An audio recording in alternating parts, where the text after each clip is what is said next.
Sir Arthur Conan Doyle. When I look at the 3 massive manuscript volumes which contain our work for the year 1894, I confess that it is very difficult for me out of such a wealth of material to select the cases which are most interesting in themselves and at the same time most conducive to a display of those peculiar powers for which my friend was famous. As I turn over the pages, I see my notes upon the repulsive story of the Red Leech and the terrible death of Crosby the banker. Here also I find an account of the Addleton tragedy and the singular contents of the ancient British barrow. The famous Smith-Mortimer succession case comes also within this period, and so does the tracking and arrest of Hewlett, the Boulevard assassin, an exploit which won for Holmes an autograph letter of thanks from the French President and the Order of the Legion of Honor. Each of these would furnish a narrative, but on the whole, I am of opinion that none of them unites so many singular points of interest as the episode of Yoxley Old Place, which includes not only the lamentable death of young Willoughby Smith, but also those subsequent developments which threw so curious a light upon the cause of the crime. It was a wild, tempestuous night towards the close of November. Holmes and I sat together in silence all the evening, he engaged with a powerful lens deciphering the remains of the original inscription upon the palimpsest, I deep in a recent treatise upon surgery. Outside, the wind howled down Baker Street while the rain beat fiercely against the windows. It was strange there, in the very depths of the town, with 10 miles of man's handiwork on every side of us, to feel the iron grip of nature, and to be conscious that to the huge elemental forces all London was no more than the molehills that dot the fields. I walked to the window and looked out on the deserted street. The occasional lamps gleamed on the expanse of muddy road and shining pavement. A single cab was splashing its way from the Oxford Street end. "Well, Watson, it's as well we have not to turn out tonight," said Holmes, laying aside his lens and rolling up the palimpsest. "I've done enough for one sitting. It's trying work for the eyes. So far as I can make out, it is nothing more exciting than an Abbey's account dating from the second half of the 15th century. Hullo! Hullo!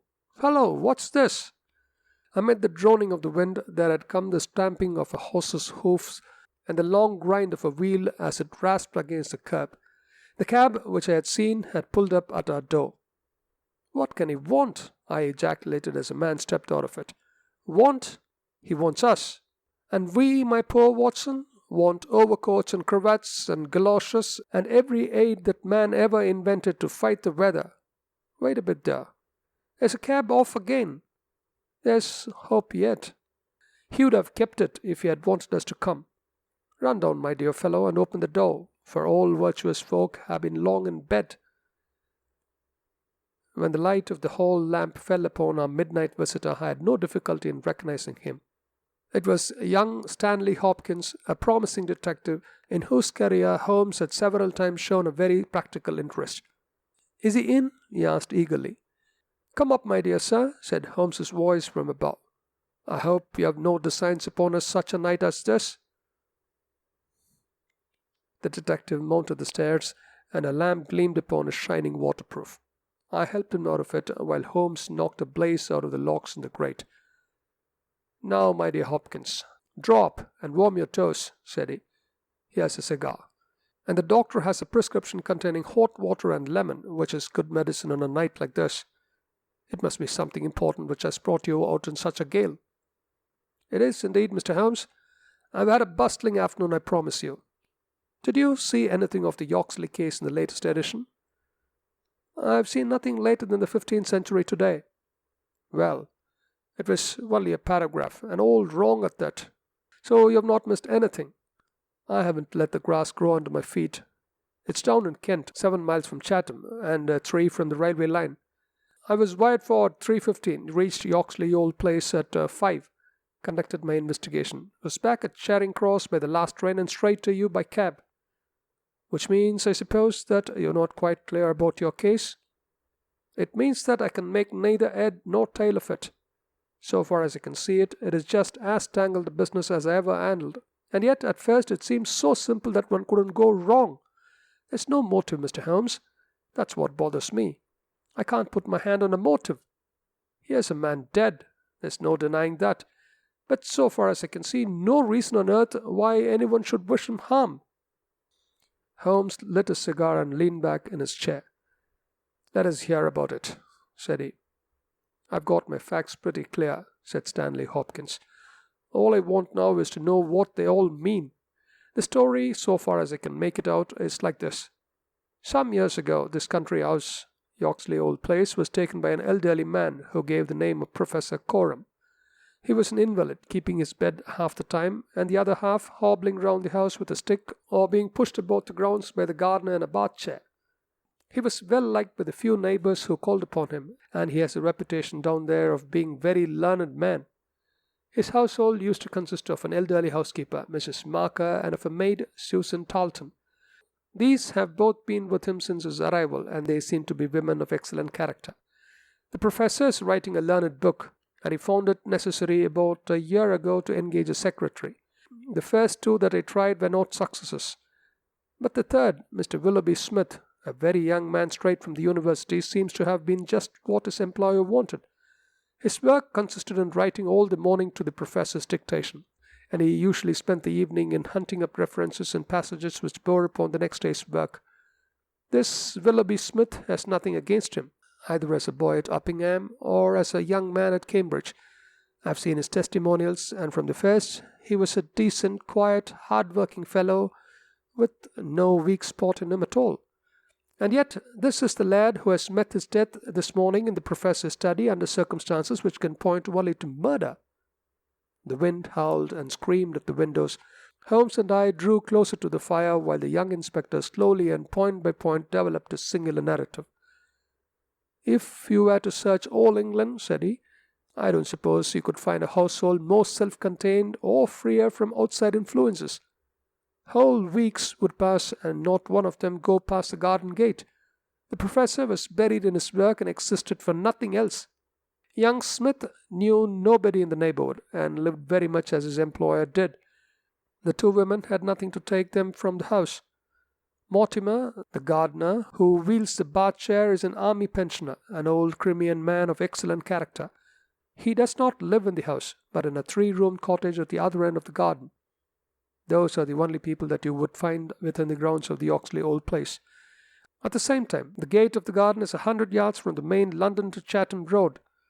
It opens with a latch, and there is nothing to prevent anyone from walking in.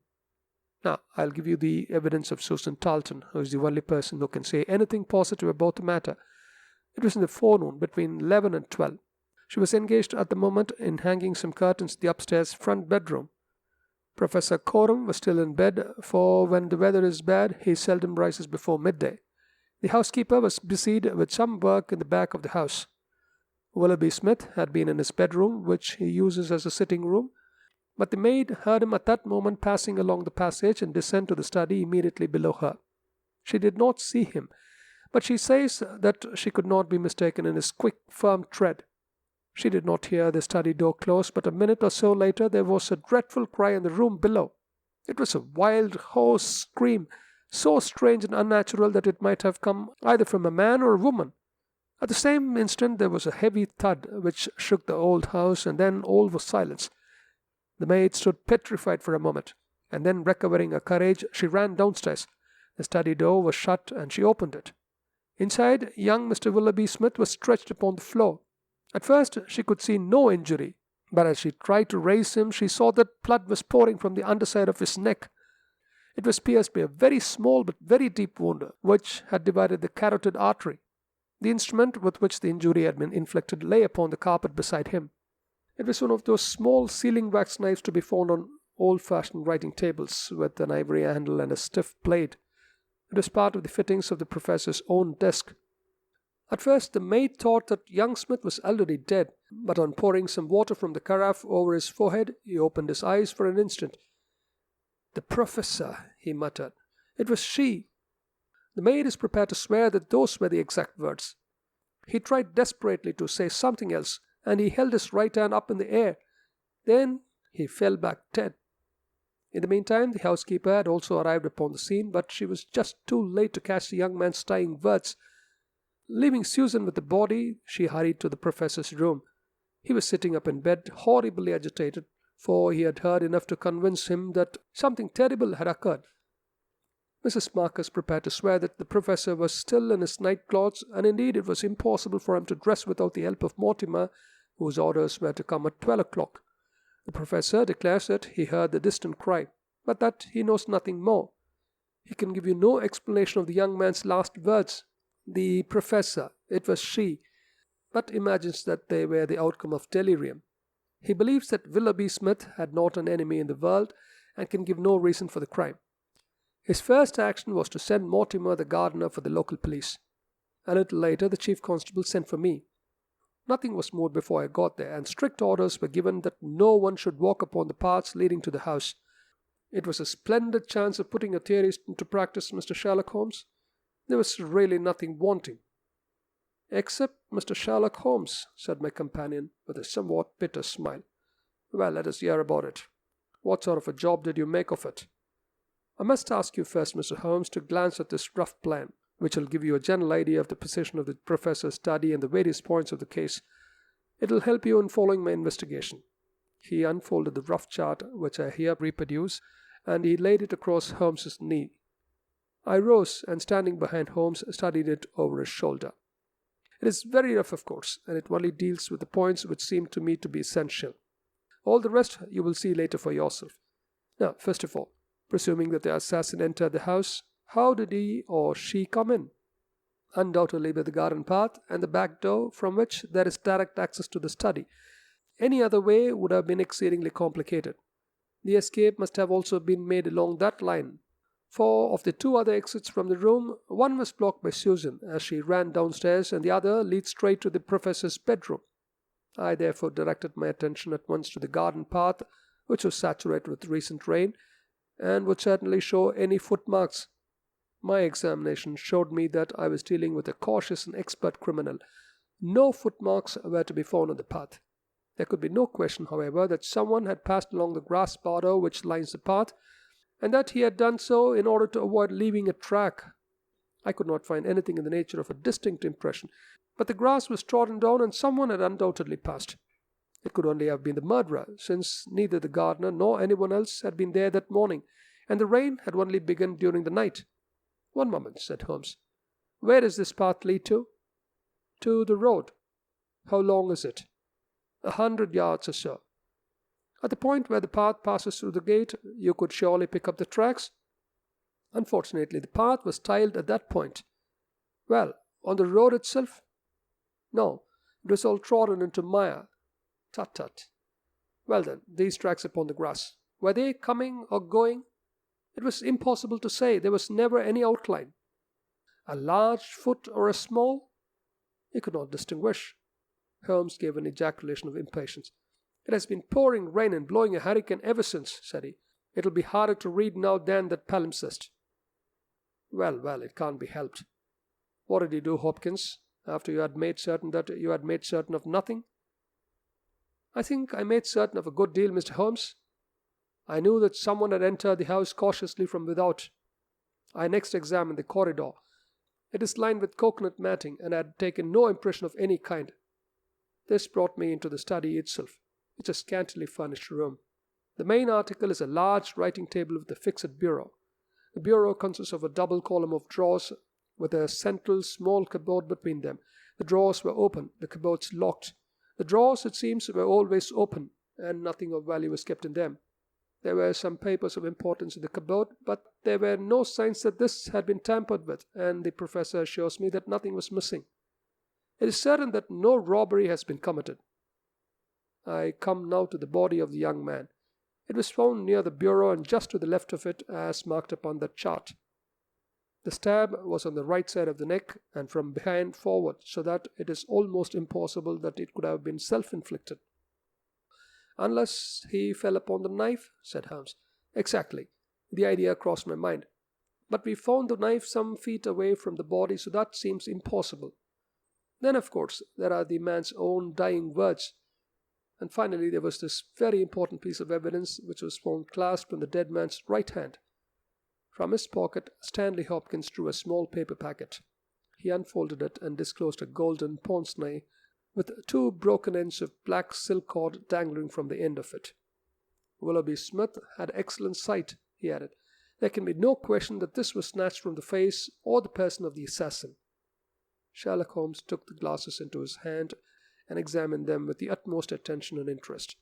He held them on his nose, endeavored to read through them, went to the window and stared up the street with them, looked at them most minutely in the full light of the lamp, and finally, with a chuckle, seated himself at the table and wrote a few lines upon a sheet of paper, which he tossed across to Stanley Hopkins. "That's the best I can do for you," said he. "It may prove to be of some use." The astonished detective read the note aloud. It ran as follows: "Wanted. A woman of good address, attired like a lady. She has a remarkably thick nose, with eyes which are set close upon either side of it. She has a puckered forehead, a peering expression, and probably rounded shoulders. There are indications that she has had recourse to an optician at least twice during the last few months. As her glasses are of remarkable strength, and as opticians are not very numerous, there should be no difficulty in tracing her." Holmes smiled at the astonishment of Hopkins, which must have been reflected upon my features. "Surely my deductions are simplicity itself," said he. "It would be difficult to name any articles which afford a finer field for inference than a pair of glasses, especially so remarkable a pair as these. That they belong to a woman, I infer from the delicacy and also, of course, from the last words of the dying man. As to her being a person of refinement and well-dressed, they are, as you perceive, handsomely mounted in solid gold, and it is inconceivable that anyone who wore such glasses could be slatternly in other respects. You will find that the clips are too wide for your nose, showing that the lady's nose was very broad at the base. This sort of nose is usually a short and coarse one, but there is a sufficient number of exceptions to prevent me from being dogmatic or from insisting upon this point in my description. My own face is a narrow one, and yet I find that I cannot get my eyes into the center, nor near the center of these glasses. Therefore, the lady's eyes are set very near to the sides of the nose. You will perceive, Watson, that the glasses are concave and of unusual strength. A lady whose vision has been so extremely contracted all her life is sure to have the physical characteristics of such vision, which are seen in the forehead, the eyelids, and the shoulders." "Yes," I said, "I can follow each of your arguments. I confess, however, that I am unable to understand how you arrive at the double visit to the optician." Holmes took the glasses in his hand. "You will perceive," he said, "that the clips are lined with tiny bands of cork to soften the pressure upon the nose. One of these is discolored and worn to some slight extent, but the other is new. Evidently one has fallen off and been replaced. I should judge that the older of them has not been there more than a few months. They exactly correspond. So I gather that the lady went back to the same establishment for the second." "By George, it's marvelous!" cried Hopkins in an ecstasy of admiration. "To think that I had all the evidence in my hand and never knew it! I had intended, however, to go the round of the London opticians." "Of course you would. Meanwhile, have you anything more to tell us about the case?" "Nothing, Mr. Holmes. I think that you know as much as I do now, probably more. We have had inquiries made as to any strangers seen on the country roads or at the railway station. We have heard of none. What beats me is the utter want of all object in the crime. Not a ghost of a motive can anyone suggest." "Ah, there I am not in a position to help you. But I suppose you want us to come out tomorrow?" "If it is not asking too much, Mr. Holmes. There's a train from Charing Cross to Chatham at 6 in the morning, and we should be at Yoxley Old Place between 8 and 9. Then we shall take it. Your case is certainly some features of great interest, and I shall be delighted to look into it." "Well, it's nearly 1, and we had best get a few hours' sleep. I dare say you can manage all right on the sofa in front of the fire. I'll light my spirit lamp and give you a cup of coffee before we start." The gale had blown itself out next day, but it was a bitter morning when we started upon our journey. We saw the cold winter sun rise over the dreary marshes of the Thames and the long sullen reaches of the river, which I shall ever associate with our pursuit of the Andaman Islander in the earliest days of our career. After a long and weary journey, we alighted at a small station some miles from Chatham. While a horse was being put into a trap at the local inn, we snatched a hurried breakfast, and so we were all ready for business when we at last arrived at Yoxley Old Place. A constable met us at the garden gate. "Well, Wilson, any news?" "No, sir, nothing." "No reports of any strangers seen?" "No, sir." Down at the station they are certain that no stranger either came or went yesterday. Have you had inquiries made at inns and lodgings? Yes, sir. There is no one that we cannot account for. Well, it's only a reasonable walk to Chatham. Anyone might stay there or take a train without being observed. This is a garden path of which I spoke, Mr. Holmes.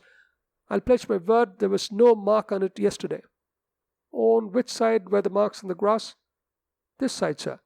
This narrow margin of grass between the path and the flower bed. I can't see the traces now, but they were clear to me then.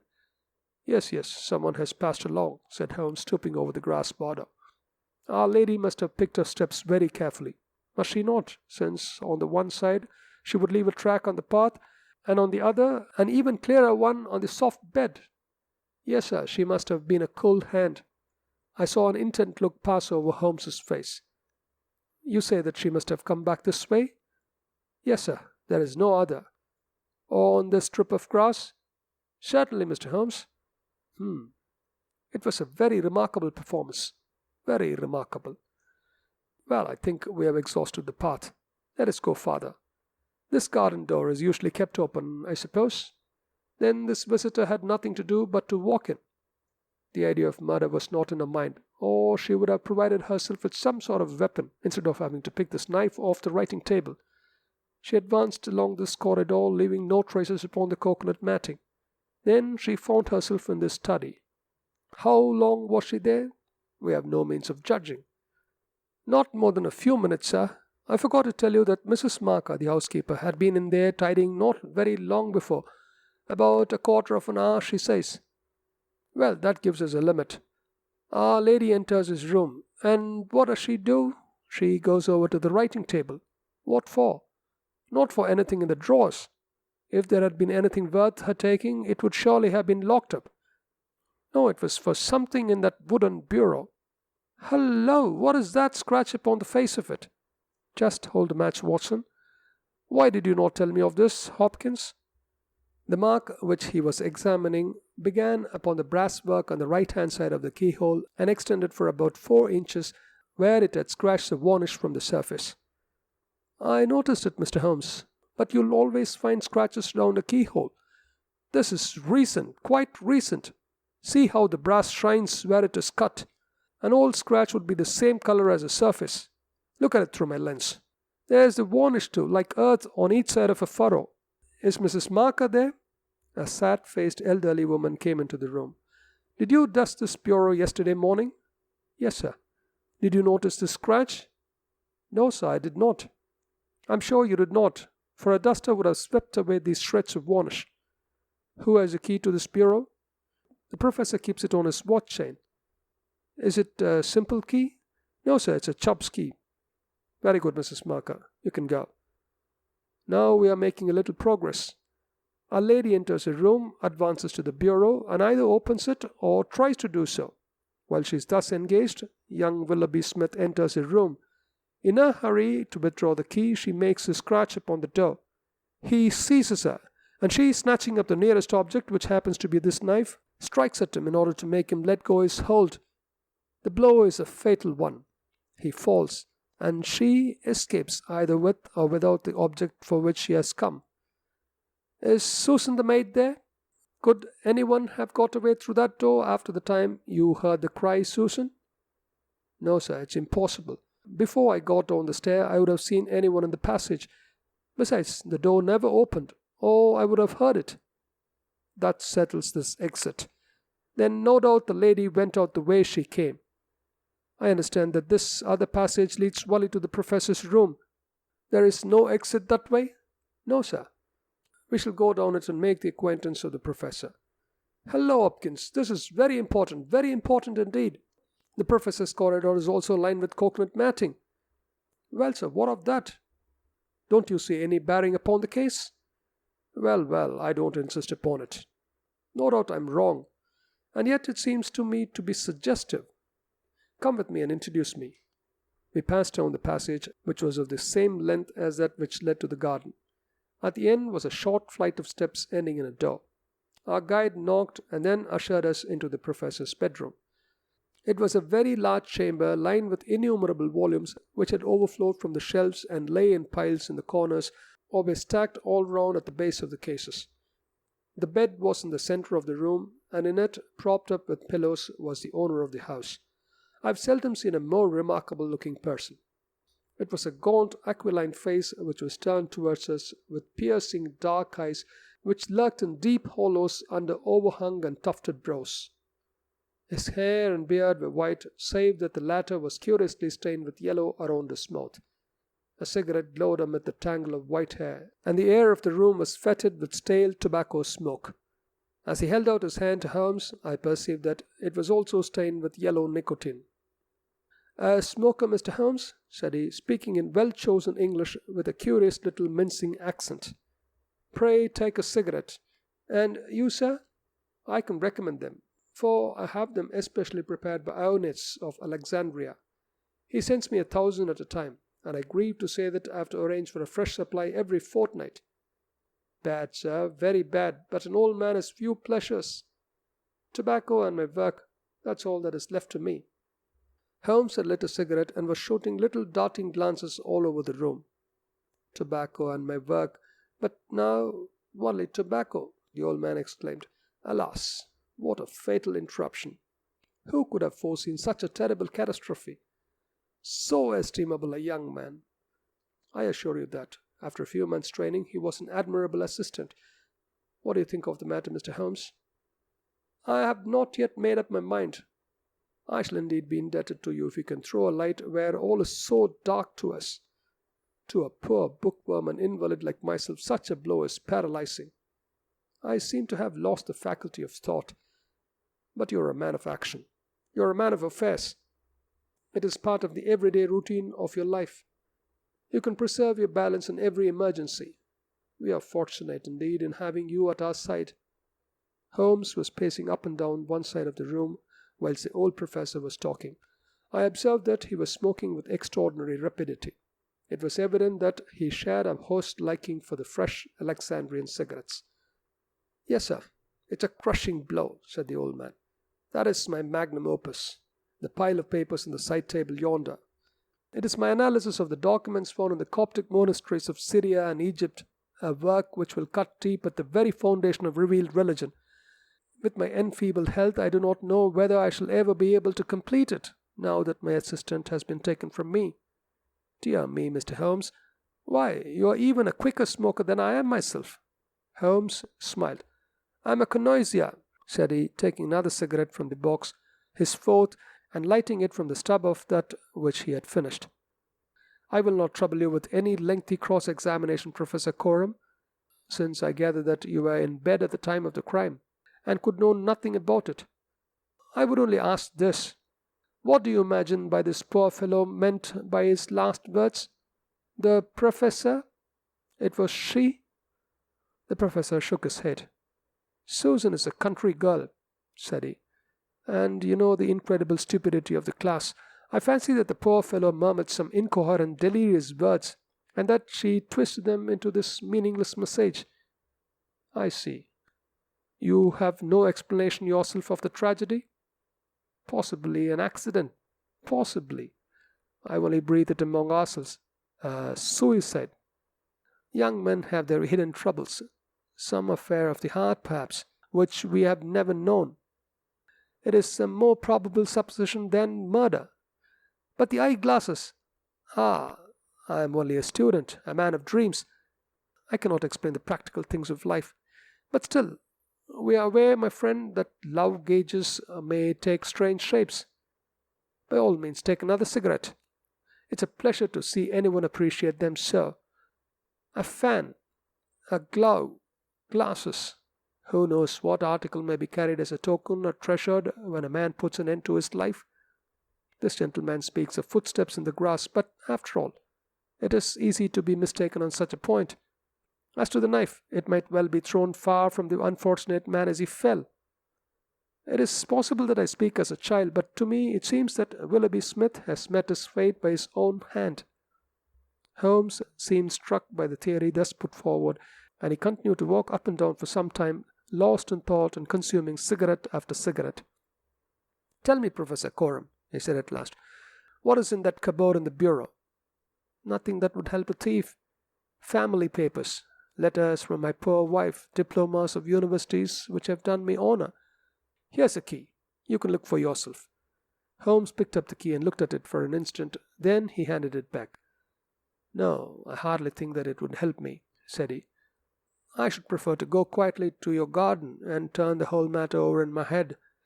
There's something to be said for the theory of suicide which you have put forward." "We must apologize for having intruded upon you, Professor Coram, and I promise that we won't disturb you until after lunch. At 2 o'clock we will come again and report to you anything which may have happened in the interval." Holmes was curiously distrait, and we walked up and down the garden path for some time in silence. "Have you a clue?" I asked at last. "It depends upon those cigarettes that I smoked," said he. "It is possible that I am utterly mistaken. The cigarettes will show me." "My dear Holmes," I exclaimed, "how on earth—" Well, you may see for yourself. If not, there's no harm done. Of course, we always have the optician clue to fall back upon, but I take a short-cut when I can get it. Ah, here's a good Mrs. Marker. Let us enjoy 5 minutes of instructive conversation with her."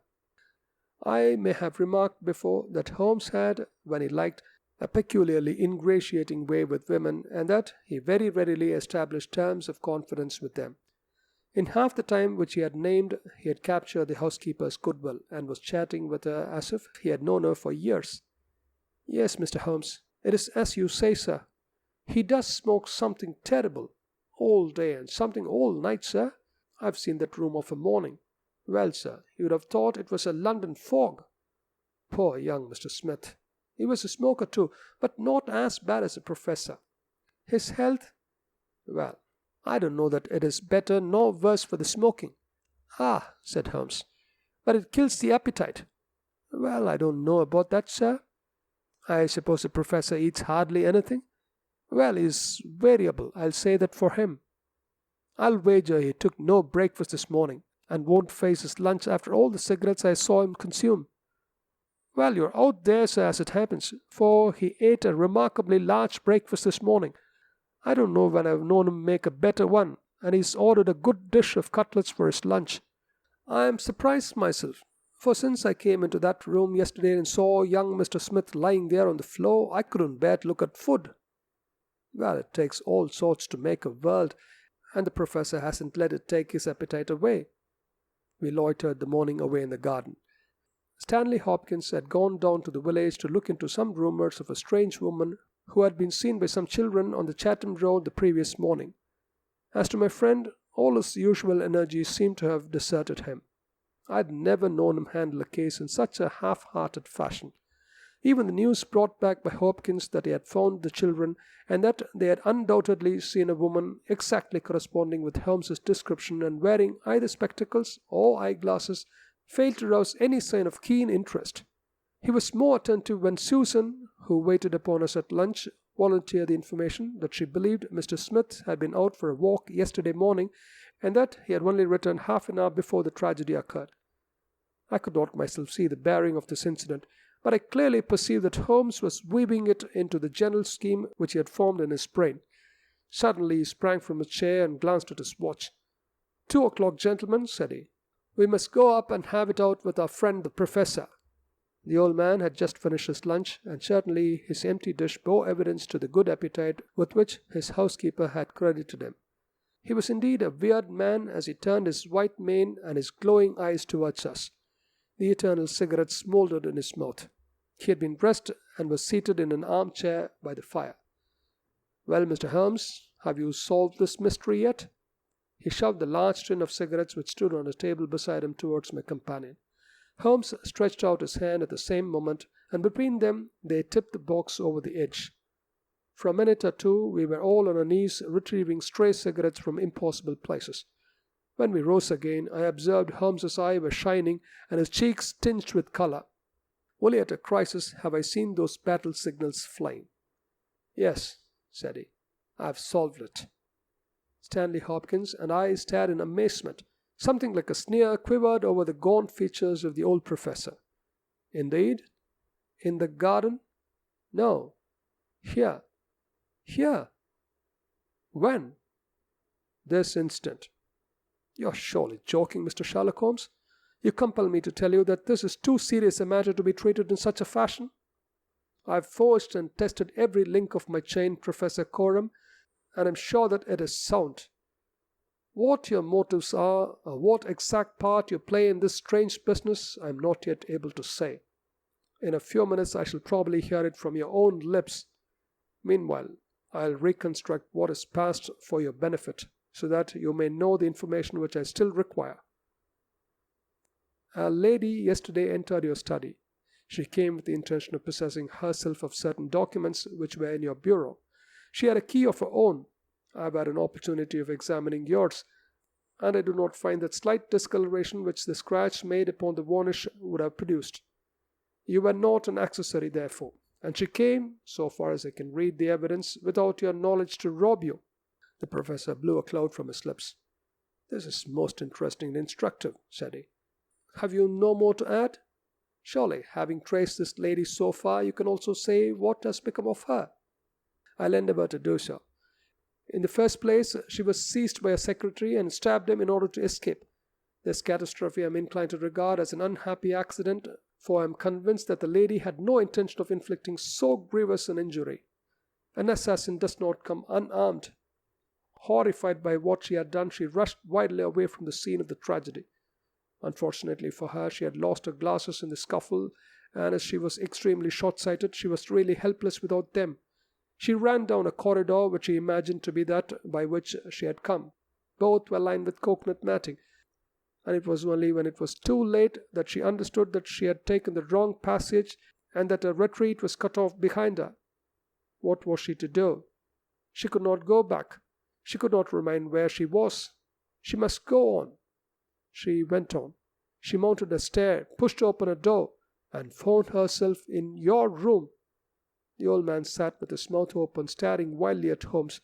Amazement and fear were stamped upon his expressive features. Now, with an effort, he shrugged his shoulders and burst into insincere laughter. All very fine, Mr. Holmes, said he, but there is one little flaw in your splendid theory. I was myself in my room, and I never left it during the day. I am aware of that, Professor Coram.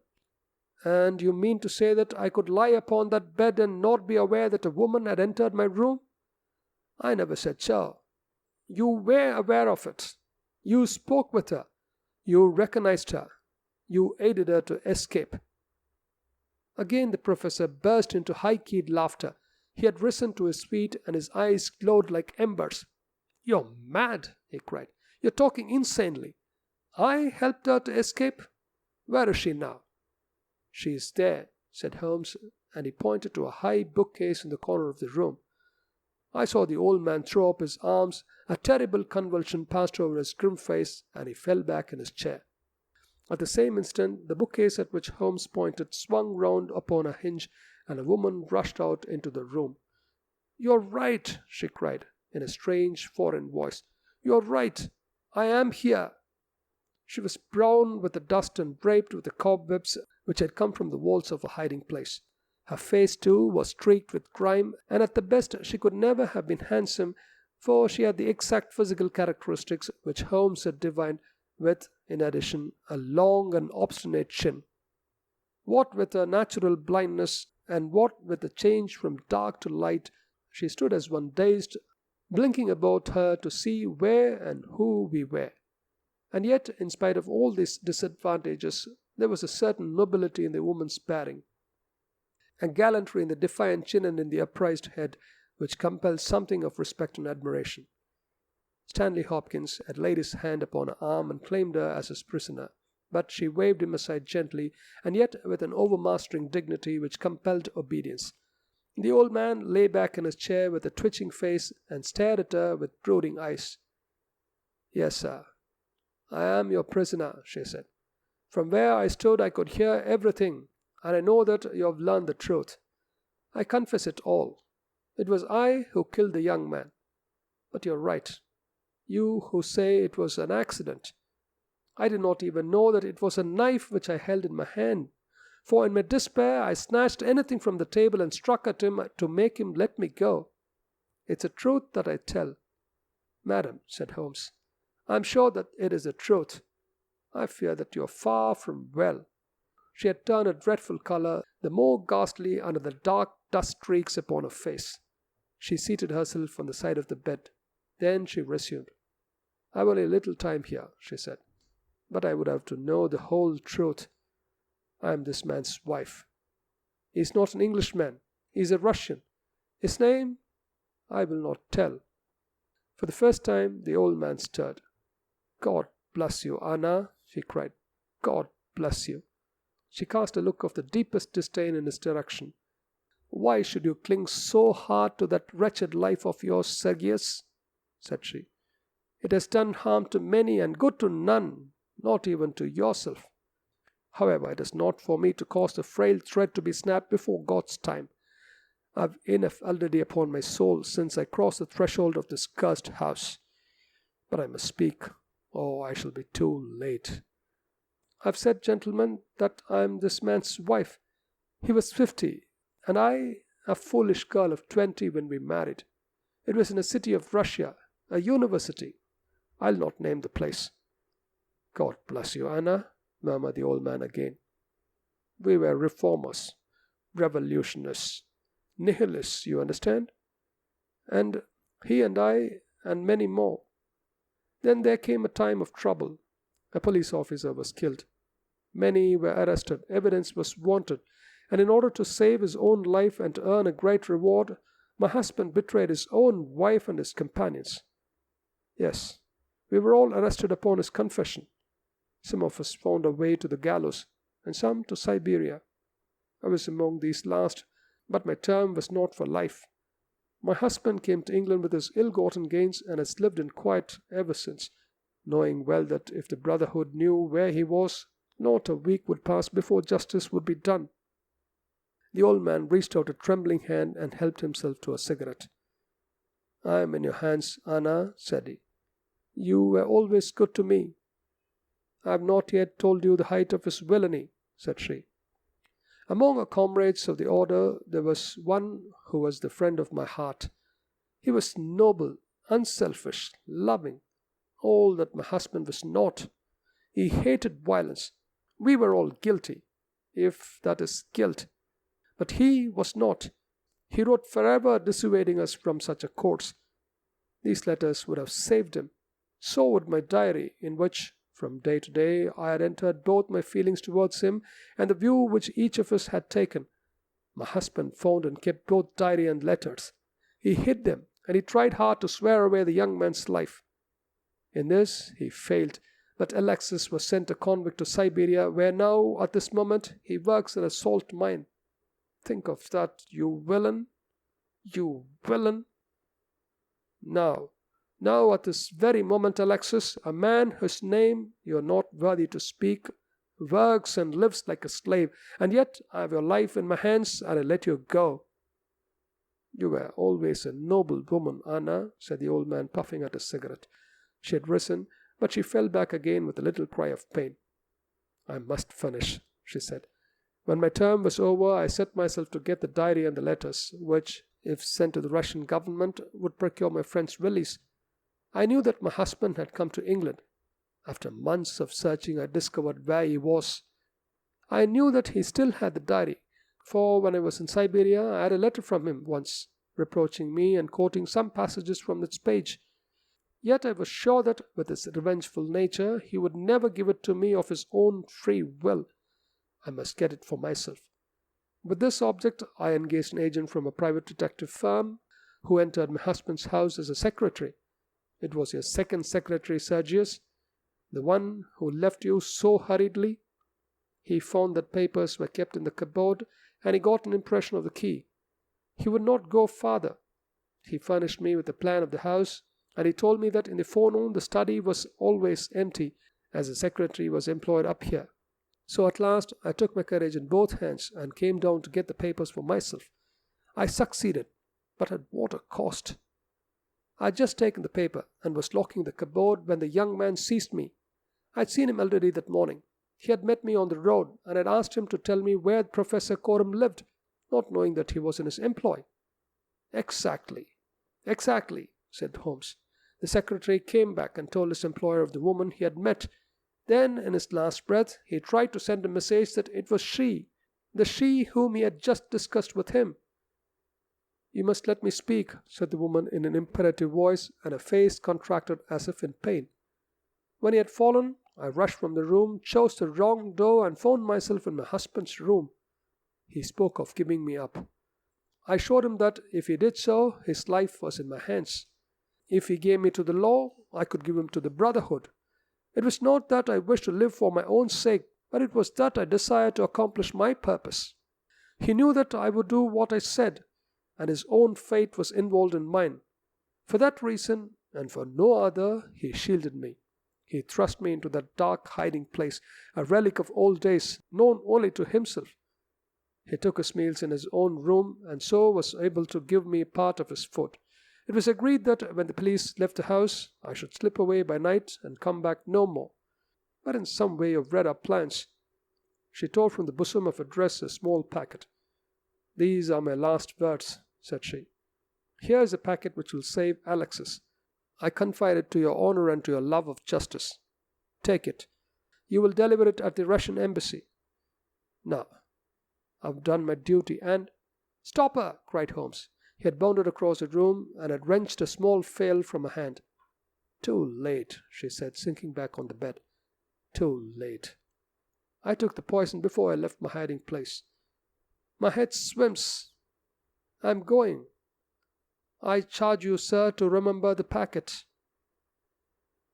"A simple case, and yet in some ways an instructive one," Holmes remarked as we travelled back to town. "It hinged from the outset upon the pince-nez. But for the fortunate chance of the dying man having seized these, I am not sure that we could ever have reached a solution. It was clear to me from the strength of the glasses that the wearer must have been very blind and helpless when deprived of them.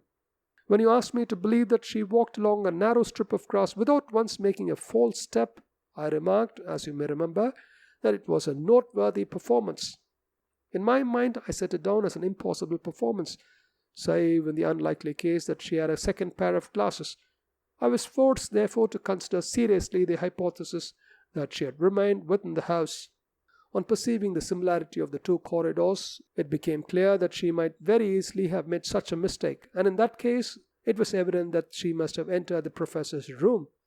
I was keenly on the alert, therefore, for whatever would bear out this supposition, and I examined the room narrowly for anything in the shape of a hiding place. The carpet seemed continuous and firmly nailed, so I dismissed the idea of a trapdoor. There might well be a recess between the books. As you are aware, such devices are common in old libraries. I observed that books were piled on the floor at all other points, but that one bookcase was left clear. This, then, might be the door. I could see no marks to guide me, but the carpet was of a dun color, which lends itself very well to examination. I therefore smoked a great number of those excellent cigarettes, and I dropped the ash all over the place in front of the suspected bookcase. It was a simple trick, but exceedingly effective. I then went downstairs, and I ascertained, in your presence, Watson, without your perceiving the drift of my remarks, that Professor Corum's consumption of food had increased, as one would expect when he is supplying a second person. We then ascended to the room again, when, by upsetting the cigarette box, I obtained a very excellent view of the floor, and was able to see quite clearly from the traces upon the cigarette ash that the prisoner had, in her absence, come out from a retreat. "Well, Hopkins, here we are at the Charing Cross, and I congratulate you on having brought your case to a successful conclusion. You are going to headquarters, no doubt? I think, Watson, you and I will drive together to the Russian embassy." The End of the Adventure of the Golden Pince-nez by Sir Arthur Conan Doyle.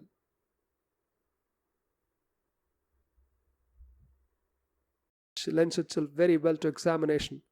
I therefore smoked